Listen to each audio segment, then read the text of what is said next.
This program is brought to you in partnership with the Immigrant Legal Center.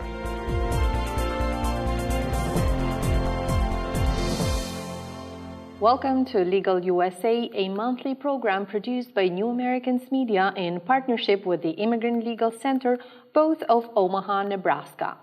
We would like to stress that the information provided here is not intended to be legal advice.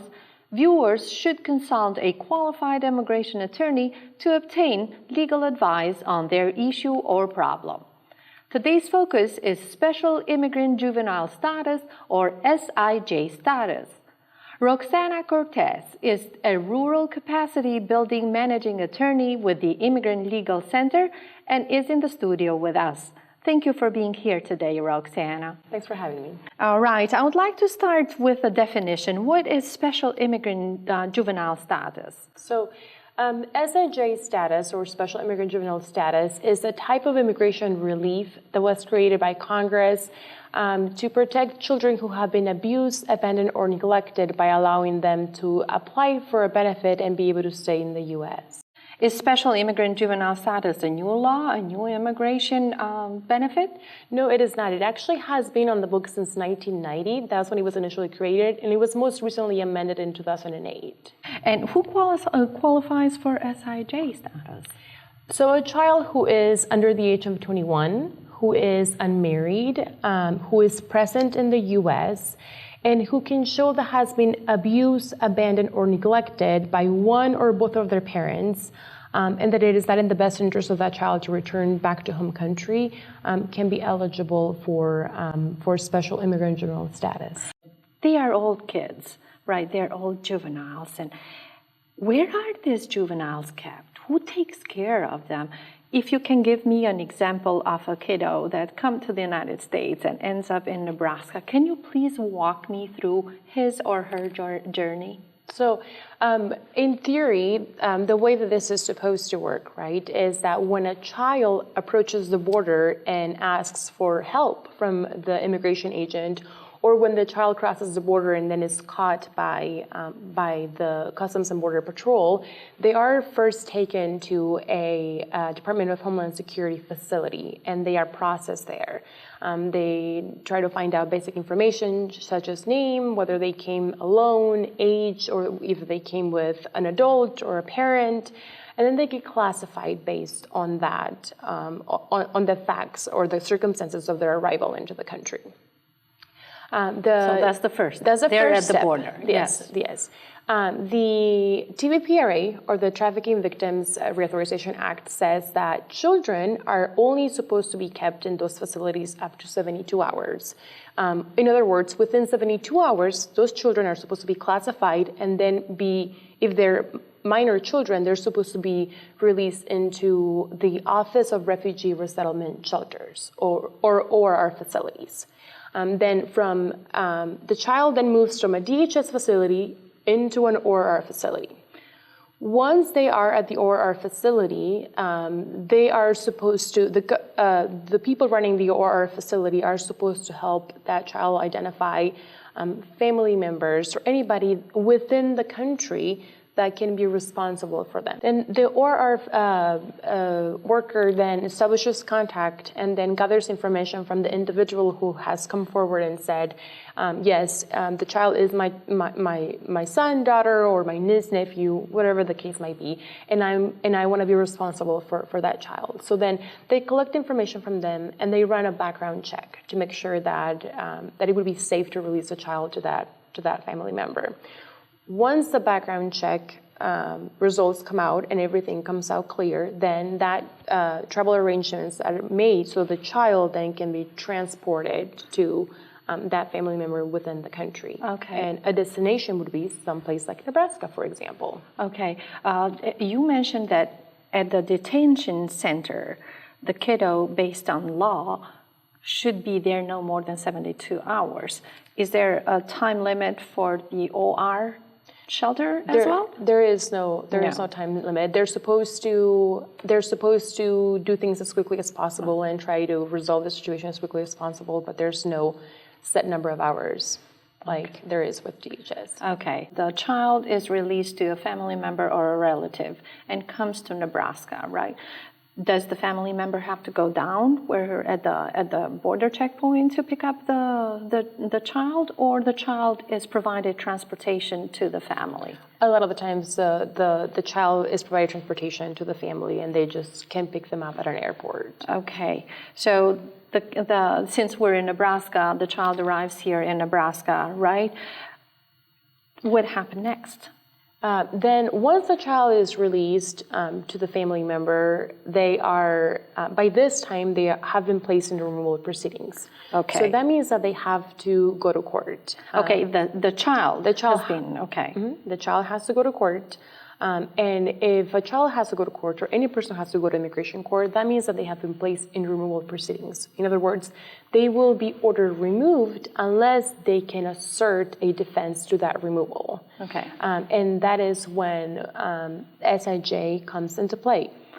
Special Immigrant Juvenile Status is a type of immigration relief that can be asserted as a defense to removal proceedings. Okay, so you are at the court, right? And the notice to appear, who sends that to the child? The Department of Homeland Security.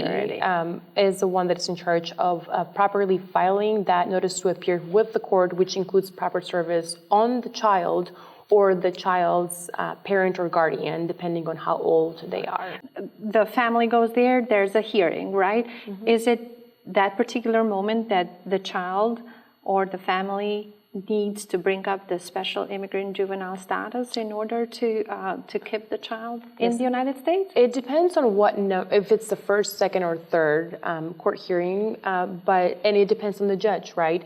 But it is very possible that the first time that the child appears in court, the judge is going to want to know what is your name, who has brought you here, who are you living with, and are you eligible for any type of relief? If the child is appearing alone, which is very, very common, that the first time that a child appears in court, they are unrepresented, typically the judges here are amenable to giving them a first-time continuance so they can find an attorney. Okay. And then the second time that they appear, that's when they inquire more about the type of relief or more specific questions, manner of entry, and things like that. Okay. When you say it appears, the child appears alone, you mean without legal assistance? Yes. Is that right? Without an attorney? That is correct. Okay. We try our hardest to make sure that that doesn't happen. Very often here, our nonprofit runs a program called the Attorney of the Day program, which is designed for this very purpose, to ensure that no child appears in court unrepresented. So on a juvenile day, we go to court. Tomorrow is going to be a juvenile day, for example. Okay. We go to court and we say, I'm a volunteer attorney today, and I'm here to represent children who have court but do not have representation. It's a one-time representation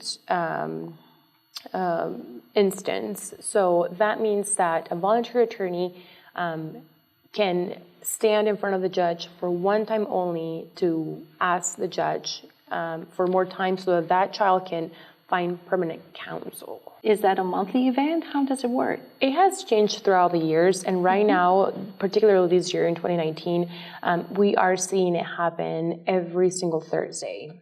Every single Thursday? What happens to the child after that time? So the purpose of the program is to consult with the child and try to help them identify if there's any type of relief, but more importantly, to find out why they're showing up to court unrepresented. The majority of the time, the child is showing up to court unrepresented because they cannot afford an attorney. And let's not forget that in immigration court, you are entitled to have an attorney, but you're not entitled to have an attorney appointed to you if you cannot afford one. In other words, if you want to have an attorney, you can, but you're going to have to pay for that attorney, or find a nonprofit like us who can provide representation for people with low income. Our primary purpose is to find out, help them find out if they have any immigration relief, but also to find out why they're showing up to court unrepresented. If the reason why they're showing up unrepresented is because they cannot afford an attorney, then we teach them how to call our hotline and how to see if they can get help from our nonprofit or any of our partner nonprofits in the area.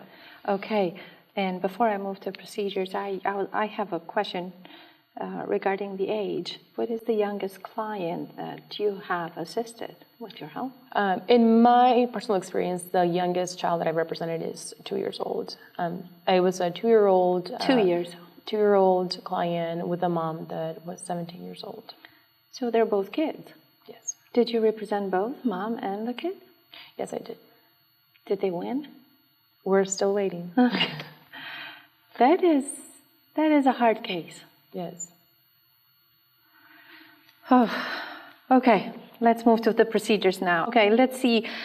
You identify there, let's say you are the attorney helping the juvenile that particular day, and you see that there is a possibility for that child to progress with an SIJ. How much does it cost to apply for SIJ status? The answer to that question is it depends, right? Because SIJ is multifaceted type of relief. There's more than one step to get to the relief. So, and each step might have a cost, might or might not have a cost. The first step, the first thing that you have to do to even be able to qualify for special immigrant juvenile status is to get a order from a state court with the predicate findings that we have been talking about. At that stage, there might be a fee associated with starting that guardianship case or that custody case or that divorce case. It's going to depend on your state court and the type of case that you're filing. So there is a fee at the state court level, but if you cannot afford that, your attorney can help you file a motion to waive that fee. And we're talking about what amount? It depends. I think, if I remember correctly, for a guardianship here in the state of Nebraska, the initial filing fee is $49, but that's just a filing fee, right? There's, for example, background checks that have to be run on the proposed guardian, and each of those background checks has a cost associated with the request. So it can add up quickly. Okay. Another thing that has to be done as part of any state court proceeding, for the most part, is to provide service on interested parties, right? So you have to notify interested parties of this case happening, and a lot of times that involves mailing copies of the documents to a foreign country or even publishing on the local newspaper. Every single one of those steps has a cost. And so the cost can add up, and depending on which procedure you have to do and whether you qualified for the fees to be waived, you might be able to, you might not have to pay for it, or you might. It just depends on the situation. That's the first step, right? And then what happens next? Then once you have the state court order with the findings, then that's when you're ready to apply for special immigrant juvenile status. Okay. There's one particular form that you have to file for that step, and it's Form I-360. That form does not have a filing fee. So you do not need to, that step of the process is free of charge. You just file the application, the form, with the supporting order and any other documents that are required, but that step is free. Is it easy to get that court finding that you have been abused, neglected? No, not at all. Or abandoned? No, I think that there are a lot of roadblocks from the beginning. One of the first ones that I can think of is having access to counsel, right? Having an attorney that is knowledgeable about the relief and how to go about it. And so the first one would be an attorney. And then having one that either you can afford or one that won't charge you, I think. And then once you have an attorney, getting into the process, getting that order can be challenging too. It just depends, right? You have to go to court, you have to go to state court, and you have to seek these findings according to Nebraska law. You are in Nebraska, according to Nebraska law, and you have to be able to prove up those findings. A lot of the times, the primary piece of evidence that we have is the child's testimony, right? Okay. Because when they come to the country, they come with whatever they're wearing, and that's it. They don't come with anything else. And it's very difficult for us to reach back out to the home country and try to get evidence because they're running away from that very family member that they've left behind. Okay. So that's another roadblock, trying to find enough evidence to prove up the findings. And then just the challenge of the wait time. applications are taking a lot longer than they were in the past, and just the amount of time that they have to wait from being released to being able to have a green card, it's getting longer and longer. Okay, so how long does it take from that moment that you apply for an SIJ to actually obtain the status of SIJ? So the regulations say that that the government is supposed to process those applications within 6 months, but that is no longer happening. Okay. We are seeing cases that are taking over 1 year, that they're pending and nothing is getting approved. Now, SIJ is just one more step, right? SIJ is not your final destination. Your final destination should be either green card. Green card, yes. And you need to have a special immigrant juvenile status grant before you can apply for a green card. So you have it on paper, you have that, and then you can start the procedures right away for the green card? Unfortunately, no. No? It depends which country you come from, whether you're going to be able to file an application for a green card right away once you get an approval of the I-360 or the SIJ or not. Right now, if you are a child coming from the Northern Triangle, from Guatemala, El Salvador, or Honduras, you are not going to be able to file an application for a green card as soon as you get an approved SIJ. The reason for that is because there are no visas available at this point. There are more applicants than there are visas. So that has created a wait list. If I remember correctly, right now, children who have a priority date of 2016 are able to apply for a green card at this point. So, for example, if I have a client who came in 2018 and is now just getting an approved I-360 or an approved SIJ in 2019, we are going to have to wait a couple of years before we can apply for a green card. Okay. During this time, is that status valid? Yes. The special immigrant juvenile status? Yes. So it doesn't, it's always valid for as long as you have you have applied, or how do you get that priority date? The priority date is determined when you file your application for a special immigrant juvenile status. When USCIS, the agency that adjudicates this petition, receives the application for SIJ, they stamp it and they give you what they call a priority date. Okay. So that's when your wait begins for the green card, though you still have to file a separate application. Okay. And then do they go through the same procedure for getting the green card? Is it just like myself, for example, I came here under family-based immigration. Is it the same base that they use for their green card? So once, in terms of procedure, in terms of how you file an application, it is similar. The only difference is that you don't have a family member petitioning for you. The child himself is petitioning for the green card.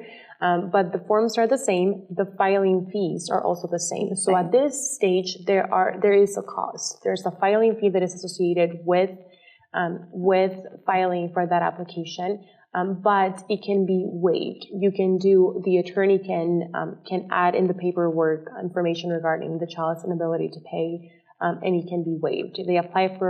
They do a request for a fee waiver. Okay, and we're talking about adjustment of status here. Adjustment of status. I-485, is that right? That's correct. Now we have the SIJ person. He may be at an age that he can work, but he's in the process of obtaining the green card. Can he have a work permit? There is a possibility of getting a work permit, but it's not right away. And that is one of the many obstacles that we have identified with this type of process. A child that has SIJS cannot apply for a green card until they're eligible to file for a green card. So in other words, the work authorization application comes hand in hand with the green card application. A child does not have a green card while waiting for special immigrant juvenile status, and a child does not have a green card a work permit once the SIJ status is granted. The child has to wait until the I-485, the adjustment of status to that of a green card holder application is filed to have the right to apply for a work permit.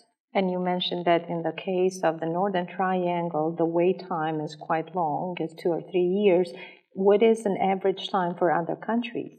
If there was no wait, at some point a couple years ago, that was the case. You could begin and end a case with a green card within 1 year. So if there was no wait, I would say that there is a possibility of getting through the whole process in 1 year. Now, I have not seen that in practice in years. Okay. And since we're talking about the benefits of this status, my assumption is that they can just become citizens after they gain the legal right to stay here. Once they become permanent residents, the same rules apply to them. Once they've had that status for 5 years, and they have a good moral character, of course, and they can pass that civics exam and that English exam, they can file for naturalization and become citizens.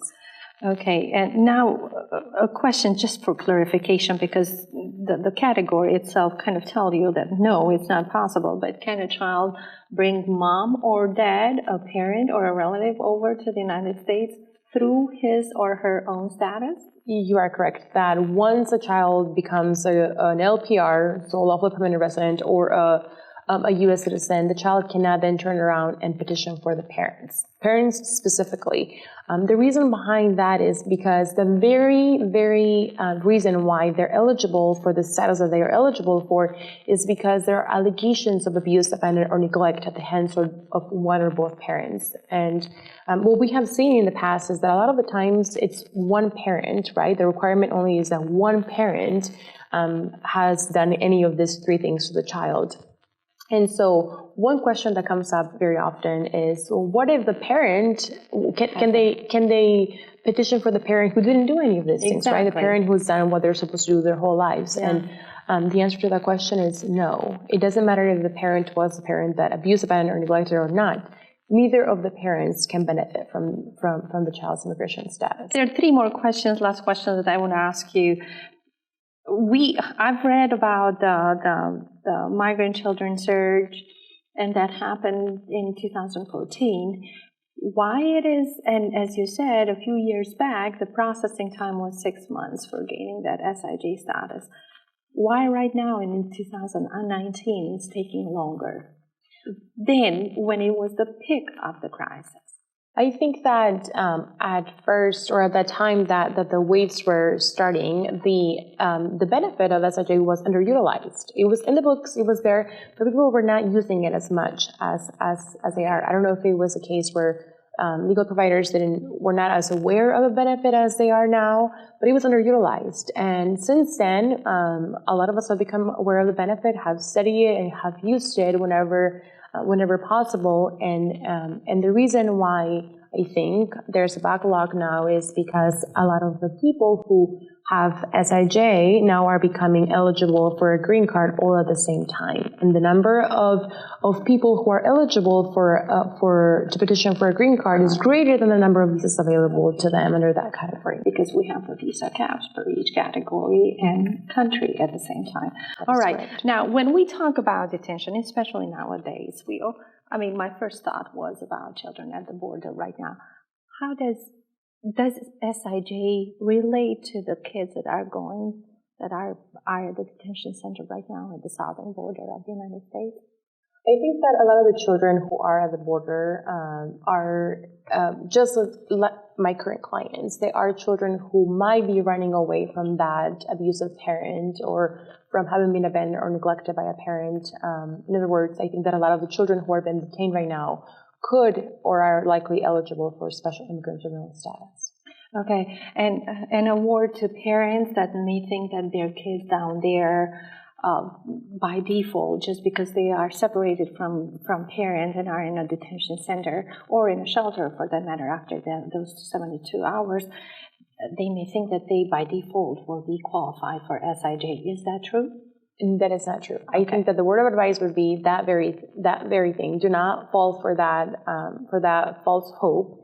And nothing is done by default. I would encourage them to consult with a qualified immigration attorney who has experience in the field and to have a consultation with them where they get to tell the attorney the very specific facts of their child's journey and life, and then have that attorney identify whether they are actually eligible for special immigrant juvenile status. Well, thank you so much for being here today. And this was Legal USA for this month. Next month, we will cover UNT visas. If you have questions, please email us at legal@newamericansmedia.com by July 17th.